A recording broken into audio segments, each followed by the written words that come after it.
Bonjour et bienvenue dans cette vidéo. C'est la rentrée. Vous allez rentrer dans vos classes et étudier pendant toute l'année. Oh. Ah bah j'avoue j'en profite, hein. C'est ma première année en 20 ans où je ne fais pas de rentrée. Bâtard. Oui, enfin je fais pas de rentrée parce que je suis constamment au boulot. Ah, bon. Bref, c'est le moment de l'année où il est temps de parler un peu d'école. Et j'avais déjà fait une vidéo sur l'école au Japon, mais je n'avais pas parlé au fait de ce qui constitue la majorité du temps que tu passes là-bas. C'est-à-dire les matières scolaires. Le japonais, Kokugo. Oui, forcément, si toi t'étudies le français en France, eux ils étudient le japonais au Japon. Logic. Et pour le coup, vous le savez déjà, il n'y a pas de conjugaison ni de grammaire. Mais alors on peut se demander, mais que font les élèves durant les cours? On fait des kanji, plus de kanji, des centaines de kanji, des milliers de kanji. Chaque année, on apprend les kanji, on les répète, on écrit leurs définitions jusqu'à ce que ça rentre dans notre putain de crâne. Et il y a aussi un type de cours qui était assez cool en japonais, c'était les cours de calligraphie. Mais pourquoi c'était cool? Déjà tu as un matériel assez particulier, bien sûr le pinceau, le papier journal pour couvrir la table, un encrier et un truc noir pour produire de l'encre en frottant ton encrier. Et puis moi pour le coup ça me rappelle de bons souvenirs parce que je faisais tous les matins 1 heure de calligraphie avant d'aller à l'école avec mon grand-père. En gros il m'apprenait à bien tenir le pinceau, par exemple faut pas le tenir comme un stylo normal tu vois, comme ça, non, faut mettre ça comme ça tu vois. Genre toujours être perpendiculaire par rapport à la table. Pareil au début t'as tendance à utiliser beaucoup trop d'encre et en fait ça fait des gros pâtés et le papier enfin il gondole en fait quand il sèche. Donc c'est pas beau, il faut utiliser en fait assez peu d'encre pour que ça donne un effet un petit peu si tu veux genre comme ça, avec un peu d'encre et un peu de vide et tout, enfin, c'est ça qui est beau. Après bien sûr ça ne suffit pas, il faut savoir parfaitement l'ordre des traits de kanji et aussi les intentions dans chaque trait. Genre s'il faut faire un schwa ou s'il faut faire un sho. Très différent.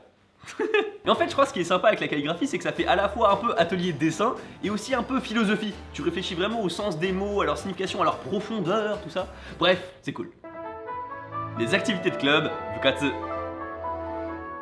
Les activités de club, c'est un peu le truc hype du système scolaire japonais. Club de manga, club de sport, club de tu nettoies la cage au lapin chaque semaine parce qu'elle est pleine de merde. Devinez dans lequel j'étais, voilà. Bref, il y a plein de choses à faire et c'est aussi un moyen de te sociabiliser avec les autres élèves et de pas rester dans ton coin. Donc ça, c'est cool. D'ailleurs, je viens d'y penser, mais pour s'occuper des animaux, tu pouvais même venir à l'école le samedi et le dimanche. En même temps, c'est assez normal, je veux dire, les animaux ils vont pas arrêter de manger pour le week-end, tu vois. Donc il fallait bien quelqu'un pour venir les nourrir. Les maths. Sansu to sugaku. Ah, là on va pouvoir se faire plaisir. Les maths en vrai j'adore ça. Enfin, jusqu'à un certain point, parce qu'au bout d'un moment, les développements limités, les transformés de Fourier, les démonstrations de 2 pages pour prouver que la fonction est bel et bien continue et dérivable localement d'un certain point, au bout d'un moment ça va saouler. Bref, les maths au Japon. Jusqu'en primaire ça s'appelle Sansu et à partir du collège ça s'appelle Sugaku. Ouais, bon, sinon les maths c'est des maths, en quoi c'est différent en fait? Eh bien, contrairement à ce que tu peux penser, il y en a quelques-unes. D'abord, en ce qui concerne les divisions, lorsque tu les poses, tu fais quelque chose comme ça. On est d'accord? Eh bien, au Japon, on pose les divisions comme ça. C'est pas grand-chose, mais quand tu vois ça la première fois, eh bien, ça perturbe. Ensuite, les chiffres. Chez nous, le 1, c'est juste une barre, le 7, il a pas de trait du milieu, mais il a une couille sur le départ. Et le 9, il est droit comme un piquet. Autre chose au Japon, ils ont la culture de la soustraction. En France, moi y compris, on est plus habitué avec les additions qu'avec les soustractions. Eh bien, au Japon, ils font pas vraiment la distinction. Il y a beaucoup de sion. Par contre, un des trucs les plus différents, c'est les examens. Voici une copie de maths que je rendais en France, donc à peu près 1, 2, 3, 4 copies doubles. Et bien au Japon, tu as une page A4 simple, c'est tout. Au Japon, il y a que le résultat qui compte. Après, tes démonstrations, elles sont bien jolies, hein, mais quand tu as une petite case comme ça pour répondre à la question, tu les mets où tes démonstrations? Comment t'es arrivé au résultat, ils s'en battent les... Alors qu'en France, justement, c'est assez le contraire. C'est pas le résultat le plus important, c'est le raisonnement qu'on met en valeur dans notre institution. Imagine tu construis un pont. T'as présenté aucun plan, t'as pas le moindre papier qui témoigne de quoi que ce soit, mais le pont, il tient. Et maintenant imagine que tu construis un autre pont, comme ça, et il s'écroule. Et t'arrives devant les autres comme ça, oui mais en fait alors j'avais les bonnes démonstrations, tout ça, c'est juste que le résultat il est un peu... Mais non! En France on te dit trop souvent le résultat on s'en fiche, c'est la démonstration qui est importante. Mais non, je suis pas d'accord, le résultat aussi il est important. En fait je suis partisan de dire que c'est 50-50, faudrait vraiment unifier les deux. Et c'est ainsi que Louis réunifia les peuples à travers les frontières et que le monde commença à respirer du même souffle. Vous savez, il y a ce cliché comme quoi les Asiatiques sont forts en maths, et j'avoue, le cliché est assez vrai. Quand on regarde le classement des pays où les élèves sont les meilleurs en maths, on a le Japon en 2e place. Et la France? 26e. Ouais, j'aurais pas dû demander. Bon, après, quand on a des bons mathématiciens, ils sont vraiment bons sur le plan international, mais alors pourquoi le niveau moyen est-il aussi bas? Je vais être sérieux 2 minutes et vous expliquer pour moi c'est quoi le secret des mathématiques, en tout cas pour le collège et le lycée. C'est les calculs simples. Pas convaincu? Ah, je peux comprendre, mais attends un peu. Imagine, je te donne un calcul à faire. 33 moins 19. Alors, ça fait combien? Quoi, t'étais pas prêt? Bon, ok d'accord, je t'en balance un autre. Alors tiens-toi prêt, ok? 26 plus 56. Si t'as pas été capable de me sortir la réponse 82 en moins de 3 secondes, je suis désolé de te l'apprendre, hein, mais les additions pour toi, c'est pas maîtrisé à 100%. Oh là, t'énerve pas, je me doute bien que si tu avais pris un tout petit peu plus de temps, tu aurais pu résoudre très facilement ce calcul. Mais pour moi, c'est là que réside le secret. Entre quelqu'un qui résoudra ce genre de petits calculs extrêmement vite et avec exactitude, et une autre personne qui aura la même exactitude, mais qui aura besoin d'un peu plus de temps, et bien au fil du temps, l'écart de niveau va faire que se creuser dans cette matière. Non mais c'est bon, en quoi ça va nous aider pour les maths au collège ou au lycée de savoir faire des calculs simples plus rapidement? En fait, tu t'en rends peut-être pas compte, mais pour ce qui est des maths, au collège et au lycée, ce genre de petits calculs, mais t'en fais mais tout le temps. Par exemple, pour une équation du second degré, la formule -b plus ou moins racine de b carré moins 4ac sur 2a, eh bien c'est non-stop des petites additions, soustractions, multiplications ou divisions. C'est plus le fond de la matière, mais c'est les bases. Et je trouve que pour le coup, pour beaucoup d'entre vous, vous n'avez pas les bases. Je m'adresse pas à tous, bien sûr, ne vous sentez pas agressé par ce que je viens de vous dire. Imaginez pour les collégiens lycéens qui m'écoutent là que le chapitre en question que vous êtes en train d'étudier en maths en ce moment, ça soit un toit d'une maison. Bah, t'auras beau essayer de soigner le toit, de le fabriquer super bien, si tes fondations elles sont pas assez solides, ça s'écroule. Bon allez, je pourrais en parler pendant des heures, mais bref, on passe à la suite. La sociologie Shakai. Dans ce cours, ça peut être très varié, ça peut être des cours de sociologie, d'économie ou même d'histoire. D'ailleurs, en parlant d'histoire, si vous voulez connaître l'histoire du Japon en quelques minutes seulement, je vous conseille l'excellente vidéo de Bill Waltz. Japan is an island by the sea filled with volcanoes and it's in the year negative a billion. Bon, pour tout vous dire, la raison pour laquelle je n'ai jamais trop parlé de l'histoire du Japon sur cette chaîne, c'est parce qu'en fait, déjà, je suis pas super calé sur le sujet, mais en fait, cette vidéo existe, elle est trop bien. Bon, certes, c'est en anglais, mais bah tiens, matière suivante, l'anglais.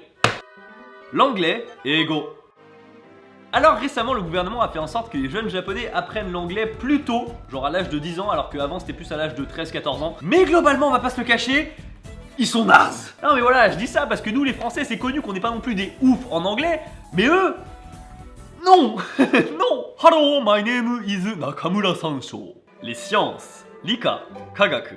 Alors physique, chimie, SVT, c'est un peu tout la même chose pour eux. Il y a des différences entre primaire, collège, lycée, mais globalement c'est dans la même matière. Par contre, j'ai juste le souvenir d'avoir assisté à un seul cours de chimie quand j'étais en primaire, et c'était plutôt rigolo.